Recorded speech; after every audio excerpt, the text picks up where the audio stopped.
Hello friends, monitor academy में आपका स्वागत है। आज के इस वीडियो में पढ़ने वाले हैं एडिनो वायरस। ठीक है, एडिनो वायरस के अंदर हम जो हमारा वायरस है उसका इंट्रोडक्शन, उसकी मॉर्फोलॉजी, उसके रेसिस्टेंस क्या क्या है, तो इसके बारे में आज हम डिस्कस करेंगे। इसका इंट्रोडक्शन क्या है friends? Adenovirus are icosahedral non enveloped DNA virus. ये क्या है? नॉन इन्वेल्व्ड डीएनए वायरस है, इसमें इन्वेल्व नहीं होता है। Human adenovirus are divided into 6 group. Human adenovirus जो है वो 6 ग्रुप में डिवाइडेड है। Adenovirus A, B, C, D, E, F.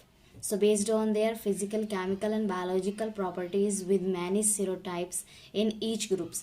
तो जो सारे ग्रुप्स डिवाइडेड हैं बेसिकली इनमें क्या क्या डिफरेंशिएट है, इसमें इसके फिजिकल कैरेक्टरिस्टिक जो है, केमिकल कैरेक्टरिस्टिक, बायोलॉजिकल प्रॉपर्टीज, ये सारे इसमें अलग अलग सब में डिफरेंट डिफरेंट है। ठीक है, इसकी मॉर्फोलॉजी की बात करें, adeno viruses are 70 to 75 nanometre in size. जो एडिनो वायरस का साइज होता है वो कितना होता है? 70 to 75, ठीक है, नैनोमीटर।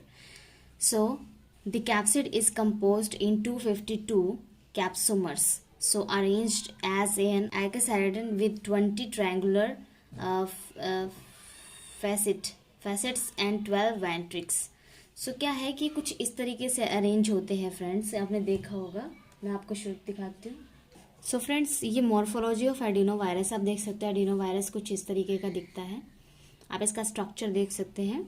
इसमें क्या है कि 20 ट्रायंगुलर फैसेट्स होते हैं एंड 12 वर्टिक्स होते हैं, ठीक है। और 252 इसमें कैप्सोमर्स होते हैं, जो 6 नेबर होते हैं ना उसके, इसको हम 252 कैप्सोमर्स बोलते हैं। Each Pantone until consist of a Pantone based anchored in the capsid and a projection or fibers consisting of a rod-like portions with a knob attached at the distal end। तो आपने देखा structure में कि distal end पे क्या होता है कि एक बिल्कुल ही रॉड लाइक पोर्शन क्या है, वो नॉब की तरह उसमें अटैच्ड होते हैं। ठीक है, इसके रेसिस्टेंस क्या है? Resistance, they are readily inactivate at 50 degree Celsius. अगर आप 50 डिग्री सेल्सियस पे ही क्या होते हैं कि इनएक्टिवेट हो जाते हैं, वर्क करना बंद कर देते हैं एडिनोवायरस। फ्रेंड्स, अगर इसकी क्लासिफिकेशन की बात करें तो human adenovirus are classified into 6 group.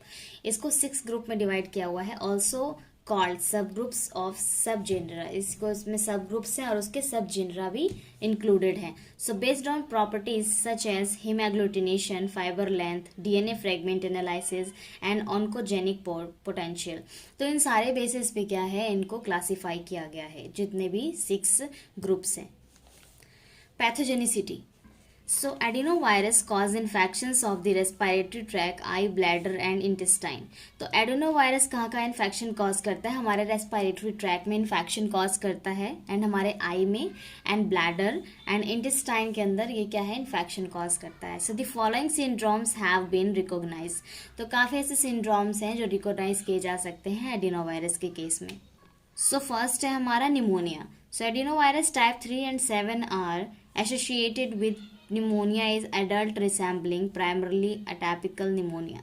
तो ये क्या है, जो बेसिकली एडिनोवायरस टाइप 3 और 7 क्या एसोसिएट करते हैं, जो एडल्ट में जो निमोनिया हो जाता है, जो टिपिकल निमोनिया है वो कॉज करते हैं। In infant and young children type 7 may be lead to more serious and even fatal pneumonia.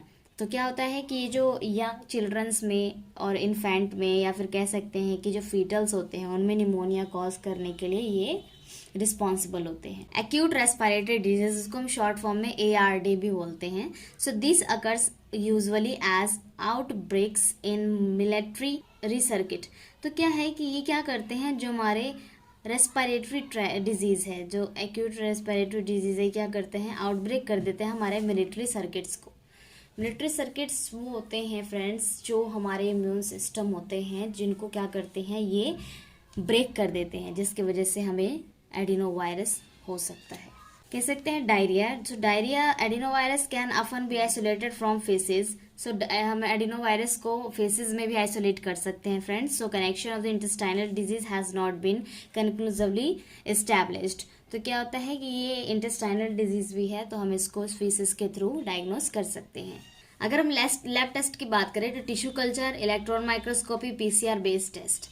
तो फ्रेंड्स पीसीआर बेस्ड टेस्ट हम क्यों करते हैं? पीसीआर बेस्ड टेस्ट इसलिए करते हैं क्योंकि क्या होते हैं, जो वायरस होते हैं वो double strand DNA, single strand DNA, double strand, single strand DNA होते हैं। तो इसके जरिए भी हम उनके डीएनए के स्ट्रक्चर को देखकर हम उसका पता लगा सकते हैं। टिश्यू कल्चर करके, जो आप टिश्यूज का सैंपल है वो लेकर उसको कल्चर करके एडिनो वायरस को क्या है कि आप आइसोलेट कर सकते हो। एंड इलेक्ट्रॉन माइक्रोस्कोपी से आप देख सकते हो कि वो एडिनो वायरस ऑब्जर्व कर सकते हो सेल्स के अंदर कि वो है या नहीं है, या उसमें कोई जो आपने सैंपल स्पेसिमेन टाइप लिया है उसके अंदर एडिनो वायरस है या नहीं है। तो आप इलेक्ट्रॉन माइक्रोस्कोपी के जरिए भी कर सकते हैं। सो फ्रेंड्स ये था हमारा एडिनो वायरस, बहुत ही सिंपल था, ठीक है।